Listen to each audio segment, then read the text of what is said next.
Hey guys, today Gator and I'm going to read to you chapter 63, The Rowboat from the Wild Robot Escapes.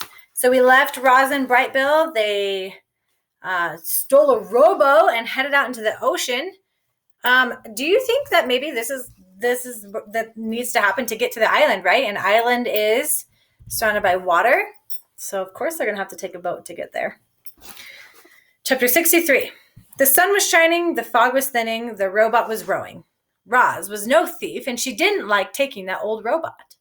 But judging from its appearance, it had been abandoned years ago. She hoped no one would miss it. Anybody who's rowed one of these boats knows you're supposed to face backwards. That can make it tough to see where you're going. But this isn't a problem for Roz, however. She started off rowing normally, and then after several strokes of the oar, her head spun around until she was facing backwards. And what she saw was blue sky, dark waves, and a sliver of green on the horizon. "We're in a bay," said Brightbill, swooping down into the boat. "To the north is a distant coastline. To the east is open water, and to the west is a seaport. And the south is a village. And the wolf." It seemed the travelers had no choice but to cross the bay. Luckily, Roz could row for long and fast. Brightbill settled in for the ride, and the robot's mechanical muscles started pumping. She pulled and pulled and pulled on the oars, and the rowboat glided through the waves. Roz was nervous, though. Time and time again, the robot's survival instincts had stopped her from going into deep water. Now, an old robot was all that separated her from the murky depths. She couldn't wait to feel solid ground beneath her feet again. As they rowed deeper into the bay, the waves got larger and rougher. Gigantic swells of water rolled in from the ocean and started tossing the boat around like a toy. The waves finally became too much for Brightbill.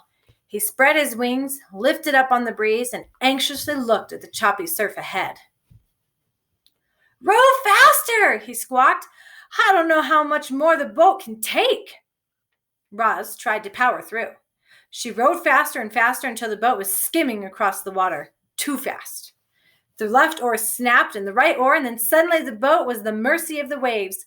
"Hold on, Mama!" cried the goose. "Here comes a big one." The robot was pulled up to the side of a towering wall of water. It teetered at the top, and then the robot went crashing down the other side with such force that the whole thing splintered apart. Roz felt water surging up around her. She clung to the debris and kicked her legs, but she wouldn't stay afloat for long. The robot began to sink. The goose floated above, and the ocean rolled and sloshed. Then there was a sudden burst of air from somewhere nearby. Brightbill looked toward the noise, but only saw a sea spray drifting in the breeze. And when he looked back to his mother, she was dipping below the surface. "Oh, what can I do, Mama?" Brightbill called from the air. "Tell me what to do." "There is nothing any more you can do," said Roz's gargling voice. "I am sorry." The young goose could only watch the ocean as it dragged the robot down, down, down. Uh-oh. You see Roz? There's her rowboat and Brightbill and those big waves.